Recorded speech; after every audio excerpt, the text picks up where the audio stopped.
Chapter 4. The next morning, I glanced around the apartment for anything I had missed as I waited for my mother to arrive. The list on the coffee table had been checked off. The clothes were packed, the major appliances unplugged, the mail was taken care of. My eyes landed on the box of Daniel's things, and a new surge of anger flooded my body. Snatching the box up, I flung open the front door and stomped around the corner to the communal trash dumpster. I threw the whole thing in, box and all, and then wiped my hands together, feeling a smug sense of satisfaction. The deed done, I retraced my steps and found my mother standing at my front door. "Dare I ask?" she said, one eyebrow raised. "Just taking out the trash," I said sweetly, and stepped past her into the apartment.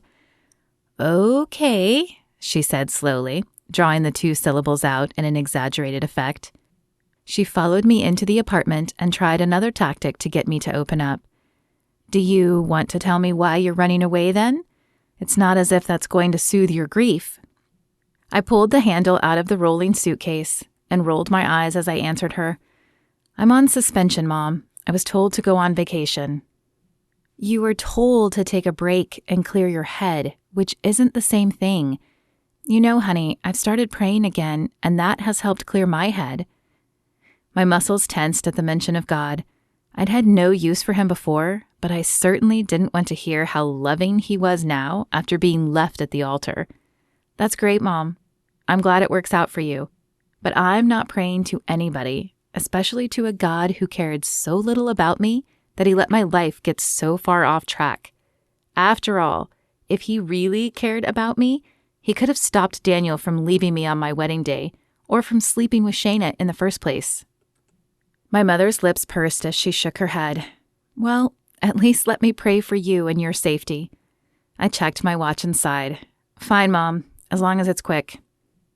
A look of reproach crossed her features, and she opened her mouth as if to scold me.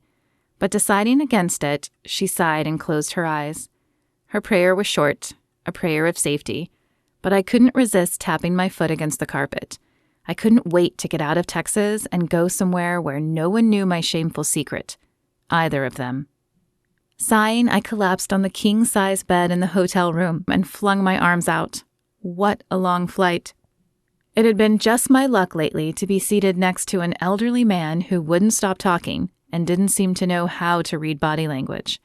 I had thought if I stuck my nose in a book or plugged in my headphones that he might get the message I wasn't interested in a conversation.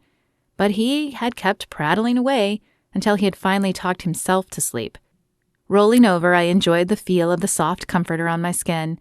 It wasn't a tacky flower comforter like most hotels. Instead, it was some soft material in a light blue color. The salty, fresh air wafting in the slightly open window relaxed my muscles, and the stress began to peel off my shoulders in layers. This was exactly what I had needed. I glanced up at the peach-colored walls and stifled a laugh at the picture of the ocean hanging on the wall I was facing. Though it was pretty, I could hear the real thing seeping in the window. Sitting up, I grabbed my suitcase and hefted it onto the bed, unzipping it. My current clothes lay sticky and molded to my skin from the long plane ride, and a sniff revealed they needed a wash. A pink maxi dress and matching sandals seemed appropriate for the beach, and I slipped them on after removing my other clothes. My hair was also flatter than I would have liked, but a few shakes gave it some body. I touched up my makeup and pulled the sliding glass door open. The warm night air caressed my face, much like Daniel's fingertips used to, and I breathed in a deep breath. This was perfect. I'd have to buy Tina lunch when I got back to Texas. Maybe Tina wasn't so bad after all. I slid the door shut behind me and stepped onto the cream-colored sand that appeared almost white at the base of the various palm trees dotting the landscape. The palm leaves stirred slightly with the gentle breeze, which also lifted my hair, swirling strands about my face. Blue water licked the sand and called to me like an old friend. I'll have to go swimming tomorrow.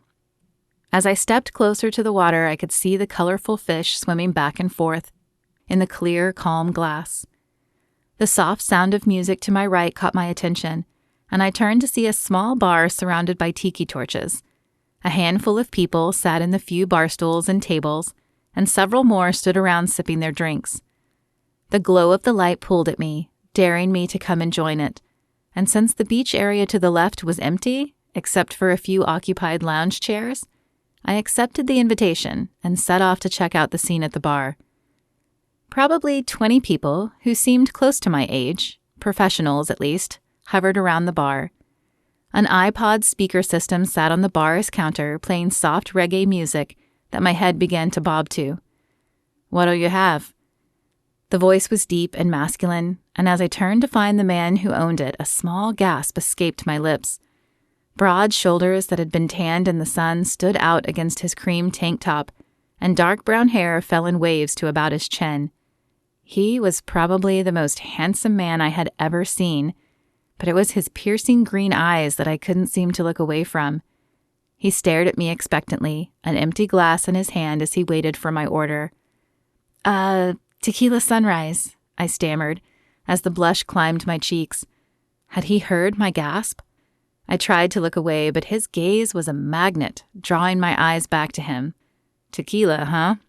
His lips pulled into a smile, revealing perfectly white teeth, and my heart fluttered in my chest. "It's my weakness." My lips parted, and my tongue darted across my bottom lip. I wondered how his lips would feel against mine. Apparently, he was a weakness for me as well. In that case, how about a double shot? The wink he flashed solidified the notion that he was flirting with me, but I couldn't tell whether that was because he liked me or because it was part of the job description. "Sure." My heartbeat magnified in my ears, and despite his magnetic pull, I forced my attention away from the bartender and back to the crowd, hoping to hide the red on my face. Though the bartender was easily the most handsome man there, several other nice-looking gentlemen filled the area. Most appeared to be chatting with women already, but one man sat alone, tapping at his laptop and nursing a beer. "Here you go." The bartender slid a colorful glass my way. I grabbed the drink, smiling at the tiny blue umbrella attached to the side, and reached for my bag. I froze as I realized I didn't have my bag, or any cash on my person. My dress didn't even have pockets. Any way I can charge this to my room? I forgot my purse." "No need. It's all inclusive here." He tossed another wink at me and flashed a lopsided grin. "Oh, right. Thank you." I raised the glass in a mock salute and headed to an empty table. Smoothing my dress, I sat in the wicker beach chair and glanced around. Why didn't I think to at least bring a book? The answer to my question appeared a moment later as a tall man approached the table and motioned to the empty chair across from me. "Mind if I sit down?" I nodded once in agreement, checking him out as he folded his frame into the chair. He appeared about 30, with blonde hair and blue eyes. "So," he took a sip of his beer and raised his eyebrows suggestively at me. "What do you do?" I fought to keep my eyes from rolling. He came across like a frat boy who hadn't quite realized he was no longer in college. But I was determined not to be judgmental and to have a good time. So I pasted a smile and answered, "I'm a lawyer, here on vacation, clearing my head." "Lawyer, huh? That must be interesting." He leaned across the table, bringing a whiff of alcohol with him. He had clearly had more than one beer already. Forcing another smile, I leaned back, away from his breath. "Ha, that's rarely the case. TV makes it look exciting, but I do a lot of paperwork and research right now." "Well, then I'd say you definitely deserve a break, huh?" "You have no idea," I agreed, taking a long drink of the tequila. I was not usually much of a drinker, but the alcohol felt good as it burned down my throat. "My name is Owen." He stuck out a large hand, which I shook after only a moment's hesitation. His hand was smooth and manicured. He obviously did not do physical labor for his job. "I'm Callie. Nice to meet you." Owen's eyes roamed my face before beginning to slide south. Why was it that men couldn't keep their eyes focused on women's faces? "So, are you here with your boyfriend?" Images of Daniel flashed into my mind, and I squeezed my eyes shut, shaking my head to clear the treacherous face. The last thing I wanted to do on this vacation was think about Daniel. "I most definitely am not." "I'm single too," he hinted, tracing a circle around the top of his glass with his index finger. "Would you like to have dinner with me tomorrow? We could meet at the hotel restaurant here." I opened my mouth to decline and then closed it. While he wasn't my normal type, it was just dinner. Besides, my normal type had ended up sleeping with my best friend. The fact that he seemed drunk already bothered me. I didn't need any more drunken trysts. But maybe it was his first night and he was just relaxing. I wasn't here to psychoanalyze people, and I'd probably be enjoying more of these drinks while I was here. Besides, if dinner turned out to be a disaster, I wouldn't have to see him again. Sure, that sounds nice. With the words out of my mouth and unable to be recalled, I tilted back the last of my drink. Though not drunk, the jet lag, combined with the alcohol, created a soft buzzing in my head, and I excused myself before I ended up passing out on the table. Waves of fatigue bombarded me as I opened the sliding glass door and closed it behind me. Kicking off my sandals, I crawled into the inviting bed, not bothering to change. My teeth felt fuzzy, and I knew I should get up and brush them, but the bed had wrapped its comfort around me, and I couldn't lift my head, much less my body. "I'll brush them tomorrow," was the last thought in my head before the darkness won.